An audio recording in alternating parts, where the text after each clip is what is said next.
Another interview today from Ottawa 2016. I've got Ellen Doherty here with me. Who are you and what do you do in this industry? I'm the head of production for the Fred Rogers Company, which is a company in Pittsburgh started by Fred Rogers, who did Mr. Rogers' Neighborhood for many, many, many years.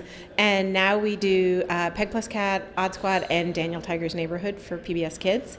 And I oversee production of all of our shows and our digital content and develop new stuff too. Can you describe a little more about what your job actually entails? It's kind of like making sure things are moving forward, which is a lot about logistics and contracts and deals. Some of it's creative, more on Daniel Tiger's Neighborhood, looking at scripts and giving feedback and cuts and stuff like that. I'm also developing new content and leading the charge on that.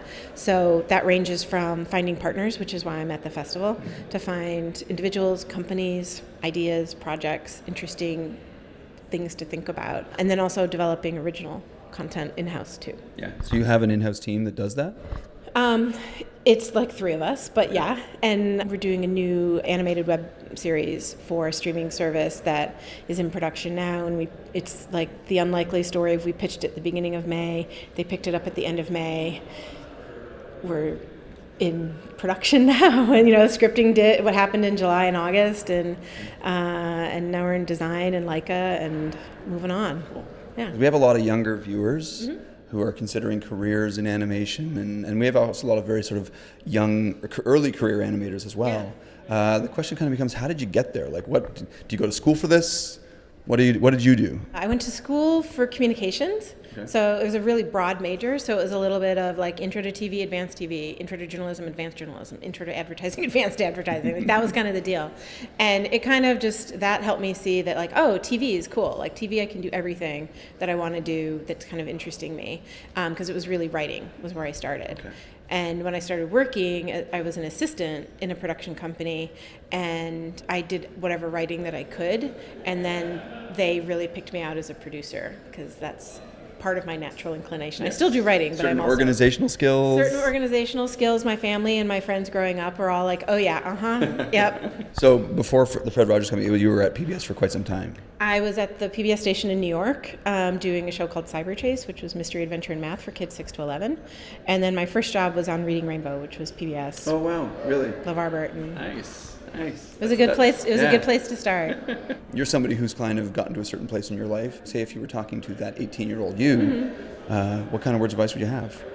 I think it's kind of embrace sort of the winding road, where it's not like, and again, like it sounds like I had a super straight path, but it really wasn't. Like when I talk to a lot of like interns and recent grads, they're like, oh, but I want to do this, so I should do this really specific thing, and they're really narrow in their focus of what they should be working on. And it's like, no, do anything that interests you, get the experience. If you enjoy it, if you feel like you can learn from it, you can do it, because it will help you propel on your path of just learning stuff, because that's all we're doing, is just like learning stuff. So I did work in children's television for the first 6 or 7 years of my career, and then I freelanced for a bunch of years. Yeah. And on those freelance jobs, it was like corporate videos, documentaries for grown-ups, and concert specials, and like talk shows, and like a variety of things that were not at all related to children's media, but they paid the bills, and they expanded my experience as a producer and allowed me to see how things translate across different genres. And they do.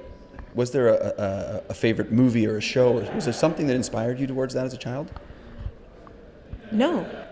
There was never any one moment that was like, this is what I want to do, like no. this is a thing I can do?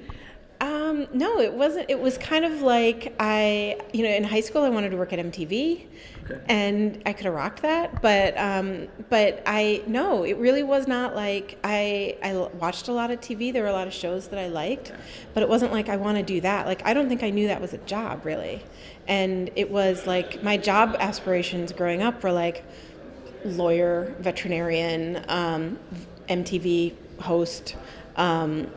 And then journalist, and then TV. Okay. And it just was like, oh, I want to do this. I like to tell stories. I like to write. And kid stuff, I don't know. It just was what I gravitated towards. I didn't have like a burning specific desire to do that. Okay. So what's the favorite part of your job? Making stuff. making stuff happen, which is what I think is interesting, is that it's, as a producer, there are so many different kinds of producers, right? And some are like super number oriented and some are purely creative.